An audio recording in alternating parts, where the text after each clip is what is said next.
Children tell the truth in the only language they have not yet been taught to falsify. Ondine saw the drawing on a Tuesday, in the third week of November, when the cold had already sealed the upper windows with frost, and the coal in the schoolroom grate had burned down to a thin orange line. She was reaching past little Emmeline's shoulder to collect the morning's copywork, 5 lines of scripture, looping and uneven, when her eye caught the other sheet of paper Emmeline had tucked beneath the primer. She stopped. Her fingers went still against the wool of her own sleeve.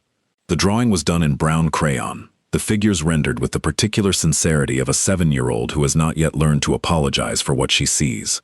There was a house, 4 squares and a triangle, which was Ashford Park, apparently. There was a tall figure with a dark rectangle for a coat, which was, unmistakably, the Duke of Ashford. There was a smaller figure in gray, Ondine herself, down to the braid coiled at the nape of her neck, and the 2 figures were holding hands. Emmeline had not looked up. She was pressing the crayon into a fresh corner of the page with the focused indifference of a child who does not yet understand that truth can be a detonation. Ondine set the copywork down very carefully. She did not speak. She did not reach for the drawing. She stood in the cold schoolroom with the smell of chalk dust and pine resin around her and felt the particular chill that has nothing to do with weather, the chill of something seen that cannot be unseen, of a situation named that one has been fastidiously refusing to name. She had been at Ashford Park for 11 months and 16 days. She had arrived in the first week of December the previous year with a single trunk, a letter of character from a clergyman's widow in Shropshire, and 23 shillings between herself and the absolute end of everything. She had not come expecting to feel anything except grateful. She had not expected to feel anything at all, frankly. Feeling was a luxury she had retired in the same season she had retired her good dresses, folded them into brown paper, and sold them to a dealer in Shrewsbury for £2 and 4 shillings, enough to keep her mother's medical bills from becoming a criminal matter for another 6 weeks, until her mother died anyway, and the bills became merely a grief. That had been 18 months ago. She was 26 years old. She was a governess. She was, by any external measure, a woman who had survived the collapse of every structure that had previously supported her, and who had rebuilt something functional, if not warm, from the rubble. She was not a woman who held hands with dukes. She was particularly not a woman who permitted herself to think about holding hands with dukes, because she was a woman of practical intelligence, and practically intelligent women do not mistake proximity for possibility. She picked up the drawing at last. "This is very good, Emmeline," she said, in her flattest, most governess-shaped voice. "The proportions of the house are much improved." Emmeline looked up. Her eyes were her father's, gray, watchful, giving away very little. "I drew us as a family," she said. The coal popped in the grate. Somewhere below, in the body of the house, a door closed. "Copy out the scripture again," Ondine said. "The letters in the second line are leaning." She put the drawing in the pocket of her gray dress, where it sat against her hip for the rest of the morning, like a small, warm stone. She had not yet finished deciding what to do about it, whether to burn it, whether to return it, whether to say nothing at all, when the letter arrived. It came in the afternoon post, addressed to her in a hand she recognized from a distance and wished she did not. Lady Vane, her late father's eldest sister.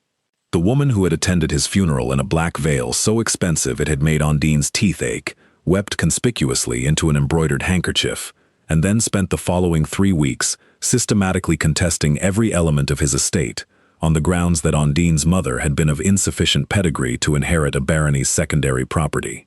The courts had agreed. Eventually, courts tended to agree with women who wore expensive veils and retained London solicitors. Ondine had kept the 23 shillings, the trunk, and the letter of character. Lady Vane had kept everything else. The letter was brief. Lady Vane was in the neighborhood, visiting the Pembrokes at Holt Hall, 6 miles from Ashford Park. She had heard, through channels she did not specify, that Ondine was employed here. She intended to call tomorrow morning. She hoped Ondine would make herself available to receive her. She did not phrase it as a hope, she phrased it as a certainty. Ondine read the letter twice, in the cold corridor outside the schoolroom. Then she folded it into quarters and placed it in her pocket, next to Emmeline's drawing. The 2 papers pressed together, the child's honest crayon figure and the aunt's immaculate copper plate, and she found this combination almost unbearable, in a way she could not have articulated if someone had asked her to try. She did not go to the Duke. She did not have cause to go to the Duke. She was the governess. They inhabited adjacent but distinct worlds. She moved through the schoolroom, the nursery corridor, the east staircase, the servants' dining table at the hours when the Duke's table was occupied by altogether different persons. They spoke rarely and briefly. He said things like Miss Sayer when he passed her on the landing, and she said things like Your Grace in reply, and the exchange lasted approximately 4 seconds, and yet somehow managed to weight itself differently from every other 4-second exchange she had in any given day. She had noticed this. She had worked very hard not to examine it. She went to bed that night without eating much supper and lay in the narrow governess bedroom with its single window and its view of the frost-silvered kitchen garden, and she thought about her father. She thought about his ledger books, which he had taught her to read at 11 years old, spreading them across the library table with the easy assumption that his daughter's mind was as good as any son's. She thought about the morning she had stood in that same library, 8 months after his death, and watched a solicitor explain to her that the secondary property of a barony, the house in Shropshire, the rents from 4 tenant farms, the modest investment accounts, had been successfully claimed by the next male heir's advocate on a technicality of the marriage settlement, and that the best she could expect was a letter of reference and an introduction to a reputable agency. She thought about the precise, controlled way she had thanked the solicitor, and walked out of the library and not wept until she reached the lane at the bottom of the garden, where there was no one to see her. She was not going to weep here. She was, however, not going to sleep either. She was lying on her back in the dark thinking about Lady Vane's letter when she heard footsteps on the corridor. Unhurried, deliberate, the stride of someone who had learned long ago that his approach cleared a path. The steps paused outside her door. There was a knock. Quiet, definite. She sat up. Yes. Miss Sayer. His voice, through the door, was exactly as it always was. Low, without ornament, shaped to carry only as far as needed. There is something in the morning room I thought you should be aware of. When you have a moment. She looked at the dark ceiling. I will come now, Your Grace. She dressed quickly in the cold, pinned her hair, and went downstairs. The morning room held one lamp lit and one fire banked low. The Duke was standing at the window with his back to the room, looking out at the dark. He was in evening clothes still. He had had a dinner engagement, she recalled, with 2 neighboring landowners, and his cravat had been loosened, and he was holding a glass of brandy that he had not apparently been drinking. He turned when she entered. His face, in the low light, was exactly as she had memorized it without meaning to, sharp along the jaw, tired around the eyes, the particular tiredness of a man who ran a large estate with very little visible help and found the social performance of aristocracy to be the most exhausting part of all of it. He said, Lady Vane. Undine felt something still in her chest. She has written to you as well. She wrote to my solicitor. He set the brandy down. She wrote to inform him that she has reason to believe the estate is employing a woman of compromised character, and that she intends to call tomorrow to make her concerns known to me personally. The fire popped. The lamp's flame leaned in a draught. She said, I see. And then, because she was not a woman who waited to be managed, what she means by compromised character is that I once publicly contradicted her in front of a solicitor regarding a matter of inheritance law. The law, as it happened, did not agree with her interpretation. She has never forgiven a factual correction. Something crossed his face, too quick for certain identification, but it had a shape adjacent to amusement. She also suggests, he said, that you are of insufficient social standing to be trusted with the formation of a child's character. She is referring to my mother. Yes, my mother, Undine said, was the daughter of a clergyman. She was educated, principled, and the kindest person I have known. She was not titled. Lady Vane is correct on this narrow point, and incorrect on every implication she draws from it. The Duke looked at her. She had grown accustomed to his looking, the particular quality of his attention, which was not aggressive, not admiring in the performative way of men who wished something from her, but simply thorough, as though he were reading a document that kept revealing new clauses. She cannot compel me to dismiss you, he said. I want you to know that. I did not assume she could. A pause. But I expect the morning will be unpleasant regardless. Yes. He picked up the brandy. He still did not drink it. I wanted you to have the night to prepare yourself, rather than be surprised. She did not know what to do with the simple decency of this. She had been in this house for 11 months and 16 days, and she had grown careful around the Duke's small decencies. The way he deferred to her regarding Emmeline's instruction, the way he nodded at her assessments as though they were simply correct and required no additional argument, the way he had once, during a hall conversation, referred to her as Miss Sayer, who manages the household accounts when Mrs. Birch is ill, and who is better at it than either of us. She had stored each of these moments in the same careful compartment where she kept things she was not going to examine. "Thank you," she said, "Your Grace." She went back upstairs. She did not sleep for a long time. Lady Vane arrived at 10:30 the following morning in a carriage with 2 horses and a lady's companion so thoroughly effaced that Undine could not have described her face an hour later. Lady Vane herself was 61 years old and had the look of a woman who had spent 60 of those years winning every battle she entered and had grown both powerful and contemptible as a result. She wore black still. She had been wearing variations of mourning dress since Undine's father died, a performance of grief that Undine found difficult to reconcile with the legal activities conducted simultaneously. She was admitted to the front drawing room. The Duke was there. Undine was summoned. She came in through the door, and Lady Vane looked at her the way one looks at a stain on a tablecloth, with controlled offense, and a faint satisfaction that one has been proven right about the tablecloth's inferiority. Undine. She did not say Miss Sayer. She never had. Using a woman's Christian name in formal circumstances was a particular instrument of diminishment, and Lady Vane played it with the ease of long practice. "You look thin." "Good morning, Lady Vane." The Duke had not sat. He stood beside the fireplace with his hands clasped behind his back, and he did not look at Lady Vane. He did not look at the door. He was watching Undine with an expression that gave nothing away except, perhaps, a quality of readiness. Lady Vane arranged herself on the settee. She produced from her reticule a folded sheet of paper and held it with the care of a woman who has rehearsed the gesture. "I have in my possession," she said, "a letter written by your mother's physician 6 years ago, which speaks to certain irregularities in her medical treatment, irregularities which, if examined carefully, might raise questions about the management of the late Baron Sayer's household during his illness." She paused, and, by extension, questions about the character of those who managed it. The room was very quiet. Undine understood immediately what this was. It was not a document of any legal force. It was a threat of suggestion, the aristocratic weapon of reputation, to be dropped into conversation at dinner parties, to be mentioned to the Duke's neighbors, to do its work not through courts but through drawing rooms. She was familiar with this weapon. She had grown up watching it deployed against her mother. "Lady Vane," she said, and her voice was flat and entirely uninflected. "My mother's physician was a man named Dr. Holt.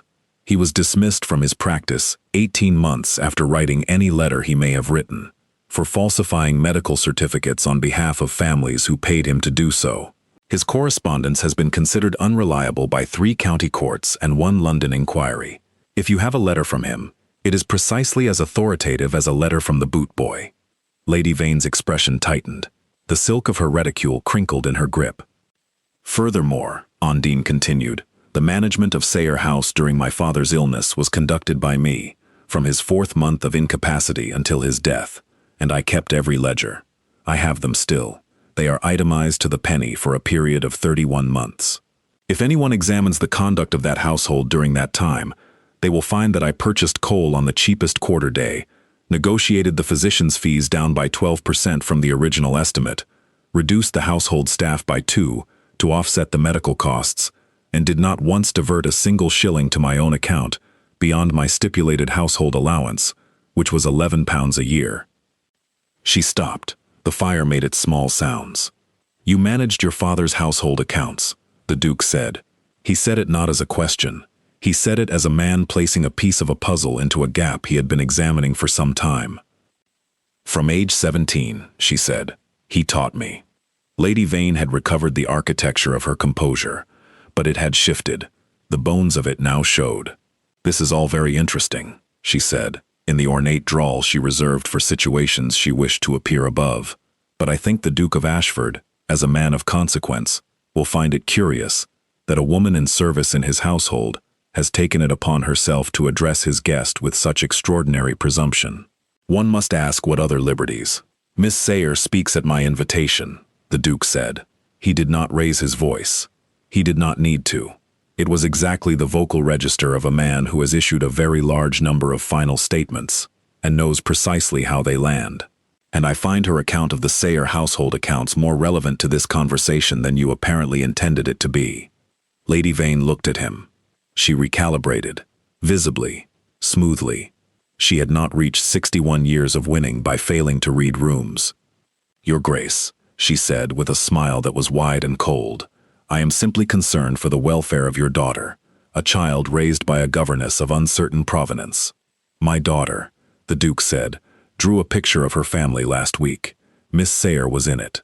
The sentence landed without inflection, without apparent intention. And yet, Lady Vane's smile became something that had stopped being a smile while still wearing its face. Her eyes moved to Undine. Undine did not look away. "I see," Lady Vane said, at last. "I believe you do," said the Duke. What happened in the following 3 minutes had the quality of a siege concluded by the simple removal of one structural wall. Lady Vane rose. She expressed, with diminishing grandeur, her continued regard for his Grace. She implied, without stating, that her concerns would remain her own for the present. She allowed herself to be shown to her carriage. The effaced companion trailed behind her like smoke. The morning room door closed. Undine sat down, not by choice exactly, but because her knees required it, in the chair nearest the fire. She put both hands flat on her thighs. She breathed. "She will not come back," the Duke said. "No." She paused. "I have her solicitor's records. The estate solicitor acquired them for me in April. When I first suspected she might, I asked Mr. Grantham to look into the secondary property settlement on my behalf. He found 3 instances of misdirection in the original filing. Lady Vane is aware that I know this. She has been aware since June." She looked at the fire. This was her last move. He was looking at her again. That thorough document-reading look. "You have been conducting this quietly," he said, "for 7 months." "I have been surviving this quietly," she said. "I have had practice." He was quiet for a moment. Then, "What does Grantham believe your recovery prospects are? For the property?" She lifted her eyes to him. "He believes the misdirection is provable.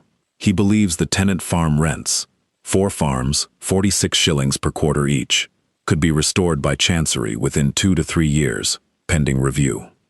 He nodded. One slow, deliberate nod. "Then we will fund the Chancery application." She went very still. "Your Grace." "The estate funds it," he said, with the brevity of a man who has made decisions of considerably greater financial weight and is not interested in the performance of reluctance. "As an advance against your salary, call it £200. We will document it properly. Grantham will draw the papers." "That is not—" She stopped. She began again. "That is not what a governess's employer does for a governess." He met her eyes. "No," he said, "it is not." The fire moved. The frost on the east window had begun to melt in the morning light, running in thin, clear lines down the glass. She did not speak for a long moment. In the silence, the question that she had been refusing to formulate found its shape anyway, had found it already, had been finding it since the moment last night she had descended those stairs in the dark, since the drawing in Emmeline's pocket, since every 4-second corridor exchange that weighted itself differently from all the others. "Why?" she said, very flat, very precise. He looked at the window. He looked at the floor. He did not look at her. He did not look at the fire. He did not look at the door. And she understood suddenly that she was watching a man exercise the same discipline she exercised, the same refusal to say the thing that would change the shape of everything, and that he was losing the exercise in exactly the same moment she was. "Because," he said at last, "Emmeline was not wrong." She let that sit. She let it settle into the room's cold air, and sit there and mean what it meant. "The drawing," she said, She showed it to me on Sunday. She told me you had been very calm about it, which she found reassuring. A pause. A breath.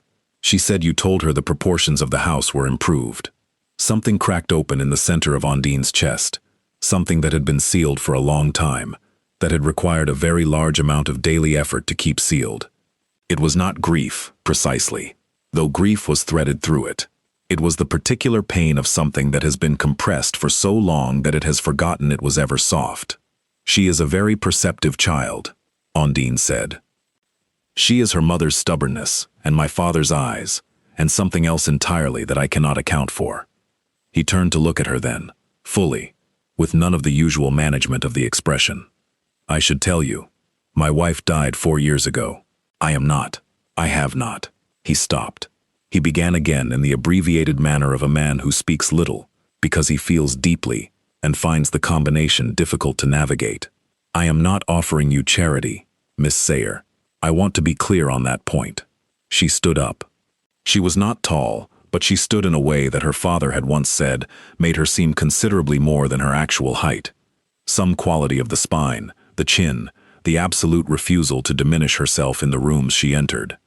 Then tell me clearly, she said, what you are offering. He looked at her. The Duke of Ashford, who was called by his estate managers the Granite Grace, whose tenants said he was impossible to read, and whose London acquaintance said he was impossible to warm, looked at her with an expression she recognized, because she had been refusing to recognize it in herself for 11 months and 16 days. Partnership, he said, if you will have it. The word lay in the room with an exactness that matched her own. Not rescue, not charity, not the pretty condescension of a powerful man bestowing himself on a grateful lesser. A word she would have chosen herself if she had been the one to speak first. She said, the Chancery application will take 2 to 3 years. Yes. I will want to manage the correspondence with Grantham myself. I would not have it any other way. And I will not be a dependent in this house. She held his gaze. I will be whatever I am, but I will not be managed. Miss Sayer. The near to amusement was back, and this time it completed itself. It became, briefly, unmistakably, a smile. It lasted approximately 3 seconds and then retired behind its usual architecture, but she had seen it, and she suspected she had just been shown something that very few people in England had been shown. I hired you because you reduced the household coal costs by 8% in your 3rd week in employment without being asked. I have not entertained a single ambition to manage you. She stood in the morning room with her hands at her sides, and the frost melting on the east window, and the fire burning down to a warm and steady orange, and she let herself feel, plainly and without evasion, what she had been refusing to feel for 11 months and 16 days. It was not uncomplicated. Nothing real is uncomplicated. There was grief in it. Her father, her mother, the library in Shropshire and the solicitor and the 23 shillings. There was the 18 months of survival that had cost something she had not yet finished paying for. There was Emmeline's drawing, the 2 crayon figures with their held hands, the child's undeceived eye seeing the thing more clearly than either of the adults had been willing to see it. But there was also this. A morning room. A man standing at a distance of 8 feet watching her with an expression that had given up being careful. An offer made in a word she would have chosen herself. She took 1 step forward, then another. Then she crossed the 8 feet between them and stood close enough that she could see the exact gray of his eyes. Emmeline's eyes, she thought, though in a face otherwise entirely different. And she held out her hand, not for sentiment, not for performance, but because it was the thing that meant what she meant, the gesture a person makes when they are entering into something with their eyes open and their spine straight, and not a single lie in the room. He took it. His hand was large and warm and perfectly steady. They stood like that in the morning room for a moment that was brief in duration and not brief in any other sense, while the frost ran down the glass in clear, thin lines, and the fire held its orange warmth, and somewhere above them, in the schoolroom with its smell of chalk and pine resin, a 7-year-old girl pressed crayon into paper with the focused certainty of someone who already knows how the story ends. In the weeks that followed, Ondine did not stop being the governess immediately. Things do not restructure themselves overnight. She and Emmeline continued their mornings in the schoolroom, scripture and arithmetic, and the history of England up to the present reign. She continued to take her meals in her proper place. She continued to manage the East Corridor accounts when Mrs. Birch's joints troubled her, which they did with the reliable frequency of November becoming December. But things had the quality of ice beginning to shift in a river. Nothing visible on the surface, and then a sound, and then a change, and then the whole structure moving, with a momentum it had been building under its stillness for months. Mr. Grantham came to Ashford Park on a Thursday in early December and spent 3 hours in the library with the estate's papers and a cup of tea that went cold beside him while he read. He emerged with the particular expression of a solicitor who has found what he was hoping to find, which on a solicitor's face looks almost identical to a solicitor who has found what he was hoping not to find, except for a fractional elevation of the left eyebrow. He told Ondine, in the corridor outside the library, that the Chancery application was viable, that the misdirection in the original settlement filing was not merely provable but conspicuous, the kind of conspicuous that suggested someone had not expected a baron's daughter to be capable of reading a ledger closely enough to find it. He said the words recoverable in 3 to 4 years, and favorable prospects with the careful qualification of a man whose profession requires him not to promise things and who is, nonetheless, clearly promising things. Ondine thanked him. She went directly after to the kitchen garden, which was bare and frost silver, and entirely empty of anyone who would have needed her to have any particular expression on her face, and she stood there for approximately 6 minutes in the sharp December cold. She did not weep, but she breathed in a way that used the full capacity of her lungs, which she had not done in some time. Ronan found her there. She heard him before she saw him, the deliberate, unhurried stride on the kitchen path, and then he was standing beside her with his coat collar up against the cold, looking at the bare kitchen garden with the same expression of polite attention he would have given a landscape painting. "Well," he said, "he believes it is recoverable." She paused. 3 to 4 years. He nodded. Good. They stood in the kitchen garden for a while after that, in a silence that was entirely comfortable, and not strictly speaking, the silence of an employer and his employee. "Emmeline wants to know," he said at last, "whether she may have a lesson on astronomy this week. She has been looking at the winter stars from the nursery window." "She may have it Friday," Ondine said. "I will need to borrow a book from your library. Take whatever you need." She looked at him. He was looking at the frost-stripped garden with that expression of polite attention that she now understood to contain rather more than polite attention. She thought of the drawing again, the brown crayon figures, the held hands, the child's clear and unashamed eye. "She drew us as a family," Ondine said. He turned to look at her. Something moved in his face. "Yes," he said. She held his gaze. The cold made itself felt on her cheeks, her hands, the back of her neck. The winter light was thin and gray, and entirely honest. "I think," she said, carefully and precisely, the way she said everything important, that she may have been practicing for something. He was quiet for one long moment. The kitchen garden breathed around them, bare and silver and still. Then he offered his arm, not with ceremony, not with flourish, but simply, the way a person offers something that belongs to the other person already, and is only now being handed over. She took it. And if you have ever stood at the exact edge of the life you were forced to live, and the life that is actually yours, you know what it feels like when the distance between them suddenly collapses. You know it is not dramatic. You know it is quiet, and cold, and lit by ordinary December light, and it feels less like an ending than like a recognition, the particular relief of a thing finally called by its right name. Ondine Sayer had survived debt and dismissal, and the slow erasure of everything that had once told her who she was. She had kept ledgers and coal accounts and her own counsel through 11 months and 16 days in a house where she was employed and nowhere else. And she had come, through the arithmetic of small clear moments, to this kitchen garden, and this arm, and this beginning. It was enough. It was, in fact, considerably more than enough. It was exactly the sum she had not known she was calculating, until the moment it balanced,